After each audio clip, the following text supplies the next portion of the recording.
किसान भाइयों नमस्कार। आज हम हैं प्रतीक कोल्ड स्टोर में और ये कोल्ड स्टोर पड़ता है किरावली एरिया में। और ये हमारे हैं मैनेजर साहब। पूरा इनका काम है भरवाने का और खाली करवाने का, बोली लगवाने का। व्यापारियों पे अच्छी बोली लगवाते हैं ये। भैया क्या नाम है आपका? रवि कुमार है बाबूजी। रवि कुमार नाम है इनका। और क्या हालचाल है भैया? आलू में क्या पोजीशन चल रही है इस समय? पोजीशन ठीक चल रही है, बढ़िया आलू बढ़िया हिसाब से बिक रहा है। आज भी बिक रहा है 600 650 रुपये में। 37-97 मीडियम आलू है वो खूब 600 650 रुपये बिक रहा है। और ऊपर सुपर होगा तो 10-5 रुपये की कोई ऐसी बात नहीं है, व्यापारी नहीं करते हैं। लेकिन हल्का आलू हल्के भाव से बिक रहा है। हल्के आलू की कोई डिमांड नहीं है। बढ़िया आलू तो आज भी 700 रुपये के बिकने के हमारे यहाँ व्यापारी लेने के इच्छुक हैं। यानी बढ़िया आलू 700 रुपये आराम से लेने बिका है। आपके सामने अभी बिका है, आपकी बोली में आया होगा 660-65 रुपये का, तो आज ही बिका है। रवि भाई साहब इस समय मंडियों की क्या पोजीशन है? देखो मंडियों की बात करें ना तो मंडियों का तो कोई कुछ नहीं बता सकता है, पर हाँ इतने जानकारी के हिसाब से बताऊं कि आढ़तियों ने ना मंडियों का रुख उस तरीके से बिगाड़ रखा है हमारे व्यापारियों का फर्रुखाबाद के हिसाब से। जो फर्क वहाँ क्या है कि यूट्यूबर ज़्यादा चल गए हैं। आप जैसे आप खबर पहुँचा रहे हो तो वहाँ के जो फर्रुखाबाद की रेट जा रही है उन लोगों के आढ़तियों के पास, वो तो वहाँ की रेट देख रहे हैं। और हमारे खंदौली, शमशाबाद, सादाबाद, फतेहाबाद, हाथरस और मथुरा वाली रेटों को नहीं देख रहे हैं। फर्रुखाबाद जो रेट जा रही है व्यापारी क्या समझ रहे हैं कि हमें तो शायद हमें लग रहा है फर्रुखाबाद भी तो उत्तर प्रदेश में आ रहा है ना, उन्हें तो बस उत्तर प्रदेश दिख रहा है कि यूपी का आलू आ रहा है। अभी आढ़ती फ़ोन लगा रहा है, भैया क्या रेट है, यानी कि इस रेट है। आढ़ती में अगर व्यापारी फ़ोन लगा रहा है तो आढ़ती यार बता रहा हो, व्यापारी आढ़ती से पूछ रहा है, व्यापारी से आढ़ती पूछ रहा है, व्यापारी बेचारा अपना बता रहा है तो आढ़ती बोल रहा है कि फर्रुखाबाद की सुन रहे हैं हम। ये तो सबसे बड़ी नाश की नीम है जो आज की डेट में मैं बताऊं। फर्रुखाबाद के वहाँ के जो यूट्यूबर हैं गलत अफवाह फैला रहे हैं। वहाँ का क्या है, कुछ रेट बिक रही है, मध्य हाइब्रिड आलू होते हैं, एमपी में आलू जा रहे हैं, एमपी में इतना बाजार उनको मिल नहीं पा रहा है और रेट दिखा रहे हैं भाड़े से कट के। भाड़े से जुड़ के बोली लगती नहीं है, भाड़े को काट के लगती है। हमारे यहाँ भाड़े से लगती है। तो सबसे बड़ी जो है ना फर्रुखाबाद, इस फर्रुखाबाद ने पूरे हिंदुस्तान का माहौल बिगाड़ दिया। इस बात को तो मैं कहूँगा भाई, कोई माने चाहे नहीं। एक बात तो है, वहाँ के कोल्ड स्टोर संचालक जो है उनको भी जोर ध्यान देना होगा कि जो बोली लगवा रहे हैं विदाउट कोल्ड भाड़े के लगवाते हैं, यानी व्यापारी भाड़ा देता है वहाँ पे। जैसे बोली आपकी 350-400 रुपये की लगी तो वही रेट आढ़ती जो है मंडियों में बैठे हुए वो भी वीडियो देख रहे हैं, वो भी उसी रेट को मान लेते हैं। अब इसमें 150, 140, 135, 130 हिसाब से जो भाड़ा लगता है कोल्ड स्टोर का वो व्यापारी को देना होता है। मान लो कोई आलू जो है 400 रुपये का बिका, अब उसमें जो है आप 130 रुपये और जोड़ दो तो रेट हो गई 530 रुपये की। लेकिन जो आढ़ती है वो इस बात को नहीं समझ रहा है। वो समझ रहा है कि ये 400 रुपये का ही कट्टा बिक रहा है भाई। वो ये वास्तविक रूप में वो बिके 130 रुपये और जोड़ दो उसमें तो पड़ेगा आपका 530 रुपये भाई। वो वहाँ का जो संचालक हैं, जो विक्रेता हैं, वहाँ अपने सोशल मीडिया पे अपने पॉपुलर होने के चक्कर में सारी बात बता रहे हैं। तो वहाँ पे जब बोली लगा रहे हैं तो हर चीज़ को खोल के चले ना कि ये भाव स्टोर को हटा करके है कि स्टोर को प्लस करके है, वो चीज़ें बता के चले ना। वो बता कहाँ रहे हैं? कुछ लोग तो बताते हैं, हाँ कुछ बेचारे बता रहे हैं, अच्छी बात है।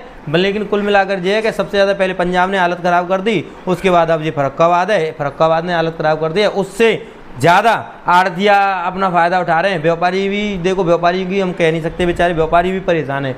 वास्तव में ज़्यादा ही परेशान है व्यापारी, क्योंकि उन्हें भाव एक जैसा संतुलन नहीं हो पा रहा है। अब कानपुर देख लो, थोड़ा सा आलू नहीं पहुंचा, कानपुर टाइट कर दिया, यूट्यूबर चिल्लाने लग गए, फिर कुछ नहीं।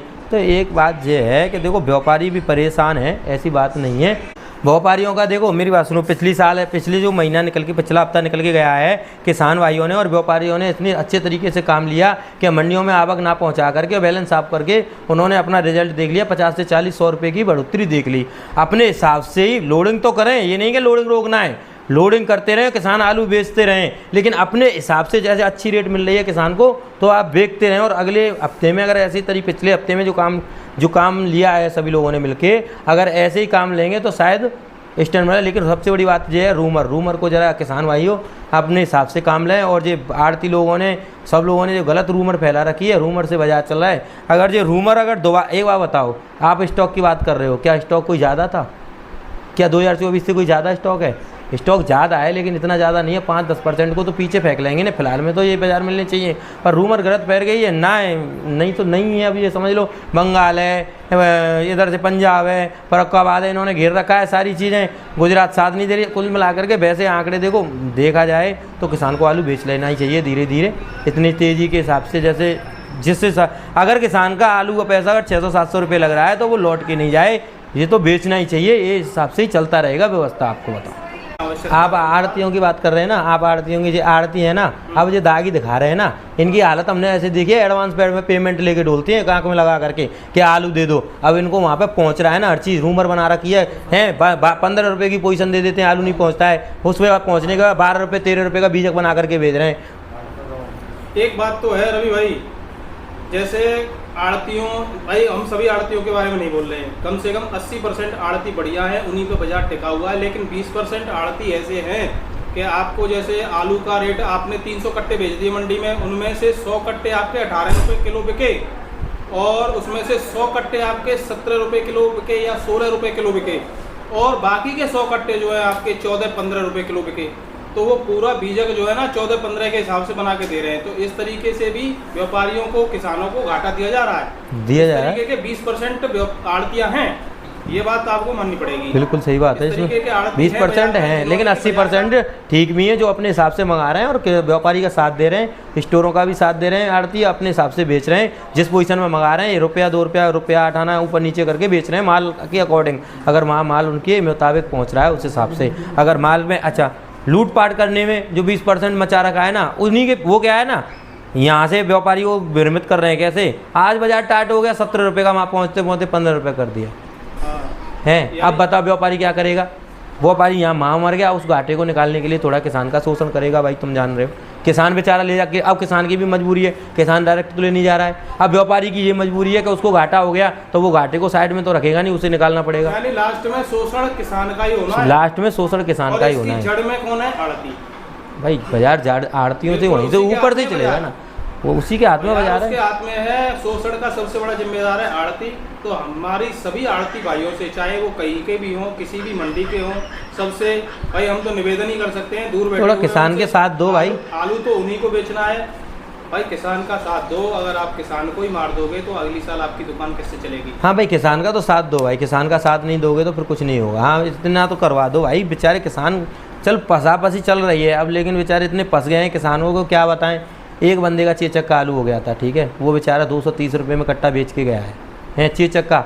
वो भी उस व्यापारी ने मुझे बीजक दिखाया है उसका, वहाँ जा कर के एक मंडी वाले ने, वो मंडी वाले सुन रहे होंगे और वो उस व्यापारी का भी जो समझ रहे होंगे, जो अगर देख लेंगे तो वीडियो, उन्होंने उसको कह के भेजा है 230 रुपये का और उन्होंने 200 रुपये का बेच दिया, भाड़ा भी घुसा दिया हाँ गाड़ में उसकी में, और क्या कहते हैं वो भी घुसा दिया सबको। अब ये है कि अब छोड़ो, अब कुछ मत कहो उस बात में, अब क्या अब शब्द बोलने पड़ेंगे, पर छोड़ो जो हो रहा है। 20% आड़तियों ने माहौल खराब कर रखा है। बिल्कुल बिल्कुल, उनको भी सुधार करने की जरूरत होगी भैया। एकदम बाजार जो है भाई 80% जो हमारे सही आड़ती हैं उन्होंने साथ रखा है। नहीं बिल्कुल साथ रखा है भाई, आड़तिया नहीं, आड़तिया व्यापारियों का साथ दे रहे हैं, दे क्यों नहीं रहे? और अगर व्यापारियों का साथ नहीं, बहुत अच्छी आड़ती है, आड़ती क्यों नहीं है, पेमेंट भी फास्ट डाल रहे हैं और व्यापारी को भी चला रहे हैं। तो रवि भैया थोड़ा सा हमारा एक प्रश्न और है कि निकासी के बारे में थोड़ी जानकारी दें। जैसे कहीं से खबरें आ रही हैं 35% की, कहीं से 38% की, कहीं से 32% की, पूरे ऑल ओवर यूपी की। आपके हिसाब से क्या पोजीशन निकासी की इस समय रह सकती है? कोई नहीं, किसी की परसेंट नहीं दे रहा है, कोई किसी के स्टोर के झूठ बोल रहे हैं, कोई सांच बोल रहे हैं, कोई कुछ बोल रहे हैं, लेकिन जो स्टॉक निकल के आ रहा है उससे कहीं मैं जानता हूँ थोड़ा बहुत एक्स्ट्रा ही होगा, उससे कम नहीं होगा। निकासी चल रही है, स्टोर वाले निकलवा नहीं रहे हैं क्या? खूब निकलवा रहे हैं, निकासी क्यों नहीं चलेगी?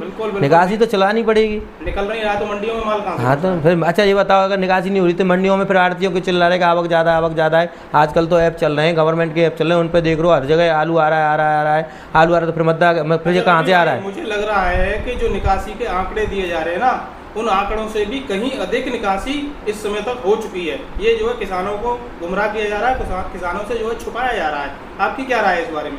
हाँ देखो भैया, ऐसे जो आंकड़े की आप बता रहे हैं, इसमें देखो मैं इसे कह नहीं सकता हूँ, स्टोर थोड़ी डोल रहा हूँ, लेकिन हो सकता है कि किसानों को गुमराह किया जा रहा हो, उसमें क्या दिक्कत है? जो अब कोई का आंकड़ा कैसे दे रहा है कैसे नहीं दे रहा है, आपका कट्टे थोड़ी गिन रहे हो, उसमें अंदर जाकर कट्टे थोड़ी गिन लो, लेकिन इसमें मैं कुछ नहीं कह सकता हूँ। हाँ किसानों को गुमराह किया जा रहा है कि नहीं किया जा रहा है, लेकिन आंकड़े की बात करें तो निकासी चल रही है, बरसतू निकासी चल रही है। निकासी क्यों नहीं चल रही है? निकासी कौन कह रहा है निकासी नहीं चल रही है? निकासी नहीं चल रही होती तो सावन का महीना इतनी भयंकर तरीके से कभी इतिहास में पिटते हुए देखा है किसी ने? मेरी तो उम्र कुछ नहीं है, अच्छे विशेषज्ञ आलू में बैठे हुए हैं, बड़े बूढ़े, उनकी उम्र निकल गई, कभी सावन के महीने में इतना मद्दा देखा है? सावन के महीने में उस तरीके से निकासी होती है कि कोई पूरा आंकड़ा सावन के महीने का निकल आता है आपको देखा जाए तो। परंतु ये है कि निकासी नहीं हो रही तो मद्दा कहाँ से आ गया? बिल्कुल सही, कहाँ से आ गया मद्दा? निकासी क्यों नहीं हो रही है? ये सब बकवास की बात है, निकासी चल रही है, ऐसी कोई बात नहीं है। बहुत बढ़िया रवि भाई साहब है, पूरे सावन के महीने में निकासी हो रही नहीं है, गाड़ियों के भाड़े बढ़ा रखे हैं, जब गाड़ी नहीं कह रहे हैं ट्रांसपोर्ट से गाड़ी नहीं है, गाड़ी कहाँ गई, गाड़ी वाले से बात करो गाड़ी मर रही है, अरे तुम्हारी चल तो रही है। जब गाड़ियों के भाड़े भी बढ़ रहे हैं, निकासी है भी नहीं, मंडियों में आलू नहीं पहुँच रहा है और साला मद्दा है ही। बिल्कुल बिल्कुल आपका पॉइंट ऑफ व्यू समझ गए भाई साहब। इसका कहने का मतलब ये है कि निकासी कहीं इससे अधिक हो सकती है। हाँ, बहुत बहुत धन्यवाद। ये मैं अधिक और ज़्यादा की मैं फिर भी नहीं कह सकता, पर हाँ बता रहा हूँ जो गुमराह किया जा रहा है इस तरीके। अब बार बार फिर कह रहा हूँ, सावन का महीना निकल गया, मध्य में निकाल दिया है, भाड़े भी बढ़ा रखे हैं, मंडियों में बता रहे हैं आलू भी नहीं जा रहा है, कोल्ड वाले कह रहे हैं निकासी नहीं हो रही है, हम भी कह रहे हैं कि निकासी नहीं हो रही है, फिर मद्दा किस बात का? एक बात बता दो, मद्दा किस बात का? हाँ तो वही उसी पॉइंट पे जा रहा है, घूम फिर के बात वही जा रही है कि निकासी की कम मात्रा बताओ कि कम निकासी है, किसानों में हड़बड़ी पर फैलाओ। हाँ, एक चीज़ और कह दूंगा इस बात लेकिन में, मेरा कहने का मतलब ये है कि जो निकासी के आंकड़े बताए जा रहे हैं, निकासी उससे कहीं अधिक हो सकती है, ये बिल्कुल सत्य बात है और इसमें कोई दो राय नहीं है। अगर निकासी नहीं होती तो मंडियों में इतने भाव डाउन नहीं होते, कभी भी जुलाई के महीने में इतने भाव डाउन नहीं हुए हैं, ये एकदम सत्य बात है। पिछले 20-25 वर्षों से अनुभव रखते हैं भैया, हम भी आलू करते हैं, तुम भी आलू करते हो, तुम्हारी भी 40-45 साल की उम्र हो गई रवि भैया, और हमारी भी 40-45 साल की उम्र हो गई, तो बहुत बड़ा अनुभव है। ऐसा अनुभव कभी नहीं मिला कि जुलाई के महीने में इतने सस्ते बिके हों। तो इसका एक ही तरफ इशारा जा रहा है कि निकासी का जो भ्रमजाल फैलाया जा रहा है कि निकासी कम है, उससे निकासी कहीं अधिक हो सकती है, उसमें क्या है, इसमें ये नहीं कह सकता जी, सही बात है आपकी। बहुत बहुत धन्यवाद रवि भैया हमसे बात करने के लिए। ठीक है भैया, ठीक।